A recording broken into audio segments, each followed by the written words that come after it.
जय श्री श्याम। एक गांव में दो भाई एक ही घर में रहते थे। बड़े भाई का एक पुत्र था, छोटे भाई को संतान नहीं थी। एक दिन छोटा भाई बड़े भाई से कहता है कि आज ग्यारस है। ग्यारस एकादशी को कहते हैं।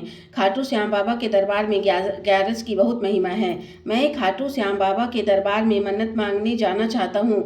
आज ग्यारस की बड़ी महिमा है। तो बड़ा भाई कहता है कि जाने की कोई ज़रूरत नहीं है, यह सब फालतू के काम है, तुम अपने काम में ध्यान दो, जाकर खेत में खाद फैलाओ। तब वह बड़ी मिन्नतें करने के बाद भी नहीं मना पाता तो खेत में जाकर काम करने लगता है। जब वहाँ उसका दोस्त आकर उससे कहता है कि आज ग्यारस है, खाटू श्याम बाबा के दरबार में नहीं चलना है, तब वह कहता है कि नहीं, बड़े भाई मना कर रहे हैं, मैं तो नहीं जा सकता हूँ। तब उसका दोस्त कहता है 3-4 घंटे ही तो लगेंगे, ट्रक में बैठकर जाएंगे और तुरंत आ जाएंगे, आकर मैं तुम्हारी मदद कर दूंगा। लेकिन फिर भी वह नहीं मानता है तो उसे जबरदस्ती करके ले जाता है। जब वहाँ से लौट कर वह बड़े भाई को प्रसाद देने जाता है तो बड़ा भाई बहुत अधिक नाराज हो जाता है। कहता है तुमने मेरी बात नहीं मानी, तुम घर से निकल जाओ। जब छोटा भाई माफ़ी मांगता है तब बड़ा भाई कहता है कि मैं तुम्हें एक ही शर्त पर माफ़ करूंगा, यदि तुम मेरे बेटे से जरा भी प्यार करते हो तो घर के कागज़ में हस्ताक्षर करके घर से चले जाओ, तो ही मैं तुम्हें माफ़ करूंगा। तो छोटा भाई कहता है कि मैं आपसे नाराज़ होकर नहीं रह सकता हूँ,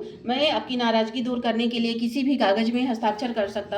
और वह कागज में हस्ताक्षर करके चला जाता है अपनी पत्नी को लेकर। दूसरी जगह में रहते हुए थोड़ी दिन के बाद जब उसकी पत्नी गर्भवती हो जाती है तो वे दोनों बहुत खुश होते हैं और खाटू के श्याम बाबा की महिमा गाते हैं। हारे का सहारा खाटू के श्याम बाबा, इस तरह वे बहुत खुश होते हैं। इधर बड़ा भाई पूरी संपत्ति पाकर बहुत खुश होता है, अपने बेटे को खर्च से भी अधिक पैसा देने लगता है। एक दिन उसका बेटा गाड़ी में सवार होकर अपने दोस्तों के साथ नशे में धुत होकर घूमने को जा रहा था। वहीं उसके बेटे का दूसरी गाड़ी से टक्कर होती है और उसकी मौत हो जाती है।